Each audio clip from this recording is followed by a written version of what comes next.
राहुल गांधी के मसले पर अगर बात करें तो उड़न परी की तरह काम करती दिखाई दे रही है, और अडानी मामले की जांच की मांग हो तो वहां खामोशी चुप्पी साध लेती है। तो झूठा हूं, बीजेपी से हूं ना। हमने नहीं कहा, ये आपका अपना खुद का बयान है। आपको कितने साल हो गए टीवी डिबेट में आते हुए? आपको पसंद जनता, नहीं है, आप जनता नहीं है, जनता के फ्लो नहीं है। पर जो अभी संजय सिंह ने एक लंबी फेहरिस्त गिनवा दी प्रधानमंत्री के शब्दों की भी और आपके बड़े बड़े नेताओं के शब्दों की, वहां कार्रवाई क्यों नहीं होती, या वो ठंडे बस्ते में क्यों चली जाती है? इसका भी ऐसे जर्नलिज्म करते हैं। क्या आपको जानकारी नहीं है 30 दिन की अवधि स्टे ऑफ सेंटेंसिंग पे हुई है, स्टे ऑफ कन्विक्शन पे नहीं हुई है? जानकारी है? आपको जानकारी नहीं है? वो आपने 103 अनुच्छेद पढ़ा है? पत्रकारिता सीखने का ना मेरा कोई मन है, ना ही वो काबिलियत है कि आप कम से कम मुझे पत्रकारिता सिखा सकें। तो चलिए शुरू करते हैं। राहुल गांधी के मसले पर अगर बात करें तो उड़न परी की तरह काम करती दिखाई दे रही है सरकार, और अडानी मामले की जांच की मांग हो तो वहां खामोशी चुप्पी साध लेती है। कई नाम है जिनकी तुरंत डिस्क्वालिफिकेशन, क्योंकि ये फेट अकम्प्लाई होता है लीगल टर्मिनोलॉजी में, तुरंत हो गई थी। 23 तारीख को कल फैसला आया, 24 तारीख को सदस्यता रद्द, 23 तारीख। हाँ जी, मेरी बात सुनिए संदीप जी। आ गया संदीप जी, मैं हाँ मैं आपको बता रहा हूँ ना, आप तुरंत एक संवैधानिक विशेषज्ञ को जोड़िए, शहजाद पूनावाला की बात को छोड़िए। मैं तो झूठा हूँ, बीजेपी से हूँ ना। सही पकड़े हैं। तो आप बुला लीजिए, ऐसी कोई व्याख्या परिस्थितियां नहीं है जिसमें कि हमने नहीं कहा, ये आपका अपना खुद का बयान है। ये बड़ी अच्छी बात कही आप। दोस्तों, भाजपा का नमूना प्रवक्ता का जवाब हमेशा जलेबी की तरह ही होता है, जिसे जवाब के नाम पर सिर्फ बकैती कह सकते हैं। इस डिबेट में संदीप जी जब अडानी मामले और लोकसभा सदस्यता रद्द करने के बारे में सवाल पर पूनावाला खुद ही खुद को झूठा बता रहा है, जो कि सच भी है। एक मिनट शहजाद, अब रुकिए शहजाद, रुकिए, शांत रहिए। ऐसा नहीं है कि मैं बिल्कुल बीच में टोक नहीं रहा, तो आपको लग रहा है कि बिल्कुल रास्ता साफ हो गया है। यही नहीं, अभी और सुनिए। अगर प्रधानमंत्री कहते हैं भ्रष्टाचार के खिलाफ लड़ाई है, तो अगर 18 संजय सिंह को पूरा मौका दिया, जेपीसी की मांग कर रहे हैं, मेरी बात पूरी हो जाने दीजिए, मुझे मौका दीजिए। जेपीसी में दिक्कत क्या है? संदीप जी, आपने कहा जेपीसी में समस्या क्या? मैं उल्टा करके कहता हूँ, अभी तो ये लोग 4-5 दिन पहले जिस ईडी को ये गरियाते हैं, अच्छा, मेरा और एक लास्ट लाइन आने दीजिए प्लीज, आई रिक्वेस्ट यू। मैं कहता हूं, मैं मान लेता हूं अभय दुबे के सारे चार्जेस के, मैंने बीच में कुछ बोला भी नहीं। प्लीज मेरी बातों का फ्लो तोड़कर ये डिबेट सही नहीं होगी, लोग नहीं समझ पाएंगे। मेरे एक लाइन तो सुन लीजिए। मैं क्या, आपको कितने साल हो गए टीवी डिबेट में आते हुए? आपको मालूम है, पर मुझे सैटेलाइट में अप और डाउन में 3 सेकंड का लैग होता है। मैं आपको बोलने दे रहा हूँ। आप मेन पॉइंट कहना चाहता हूँ, आप उसमें हमें इंटरप्ट करके जनता के फ्लो को तोड़ देते। प्लीज थोड़ा बेयर कीजिए। मैं मानता हूँ आपको पसंद जनता, आप जनता नहीं है, जनता के फ्लो नहीं सही सुनता।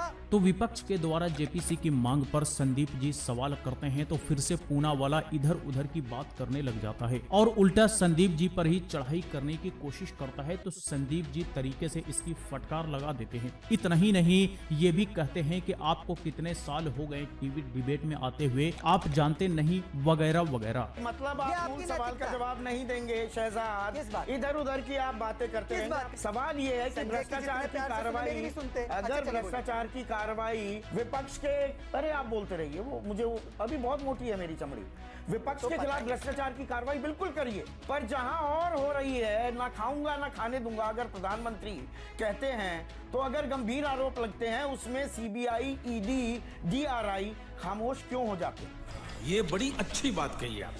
सवाल यहाँ है, मूल सवाल। हाँ, इसका स्पष्ट जवाब देता हूँ कि जो भी केसेस होते हैं, इनके पास मान लीजिए हमारे खिलाफ प्रूफ भी है, तो ये सवाल से कोई भी क्रिमिनल कंप्लेंट में आज तक वो हमारे खिलाफ एक शिकायत करके एफआईआर करके साबित नहीं कर पाए। यानी कि भाजपाइयों के पास सवाल का जवाब तो होता नहीं, तो देंगे कहां से? अब यही सवाल देख लीजिए कि विपक्ष के खिलाफ भ्रष्टाचार की कार्रवाई पर अपने नेताओं के खिलाफ कुछ भी नहीं, इसे क्या कहेंगे, तानाशाही या हिटलरशाही? तो इस सवाल को भी पूनावाला गोल कर जाता है। जो अडानी समूह पर आरोप लग रहे हैं, और वो आरोप जब लगते हैं उसके बाद मानहानि के मामले में तेजी आती है, जो सुस्त पड़ा हुआ था। पर जो अभी संजय सिंह ने एक लंबी फेहरिस्त गिनवा दी प्रधानमंत्री के शब्दों की भी और आपके बड़े बड़े नेताओं के शब्दों की, वहाँ कार्रवाई क्यों नहीं होती, या वो ठंडे बस्ते में क्यों चली जाती है? इसका भी ये बड़ी अच्छी बात कही आप। इसका स्पेसिफिक जवाब देता हूं। आपने कहा कि कानून की प्रक्रिया में तब तेजी आई जब अडानी वाला मामला शुरू हुआ। ये तेजी आप कह रहे हैं कि कोर्ट ने राजनीतिक पटल पर जो अडानी पर चर्चा हो रही है उसको देखते हुए एक कोर्ट ने ये तेजी दिखाई।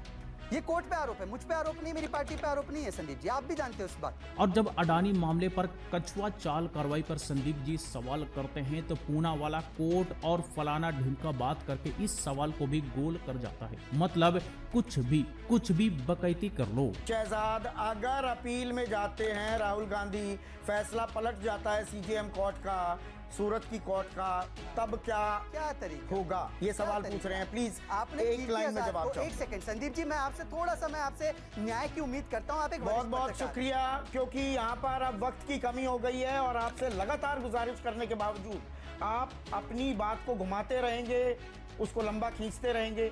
लास्ट आप कमेंट देना चाहेंगे क्या, वरना मैं क्लोज कर रहा हूँ। हाँ जी, तो संदीप जी के सवालों से इतना डर गया पूनावाला कि इसका रिएक्शन कुछ इस प्रकार आया कि क्या डिबेट का तरीका है। शायद ये गुल्लू वाला या अंजना वाला डिबेट चाहता है, जहां पर इसके हर एक बात पर हामी भरी जाए, पर ऐसा तो संदीप जी के डिबेट में पॉसिबल नहीं है। ऐसे जर्नलिज्म करते हैं। बहुत अच्छा किया अगर आपने माइक उतार दिया, आ गए हैं। आपने एक बार भी फैक्ट चेक नहीं किया।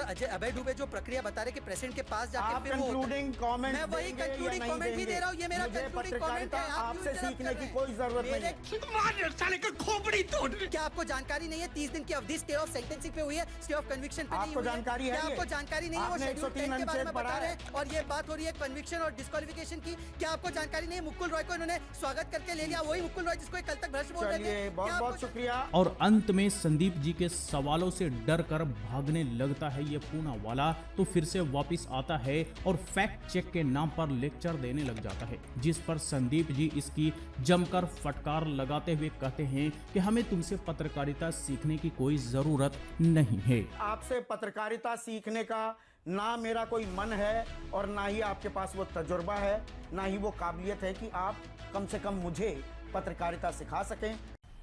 मजा आया और मैं ये जो मजा है हिंदुस्तान के हर व्यक्ति को देना चाहता हूं।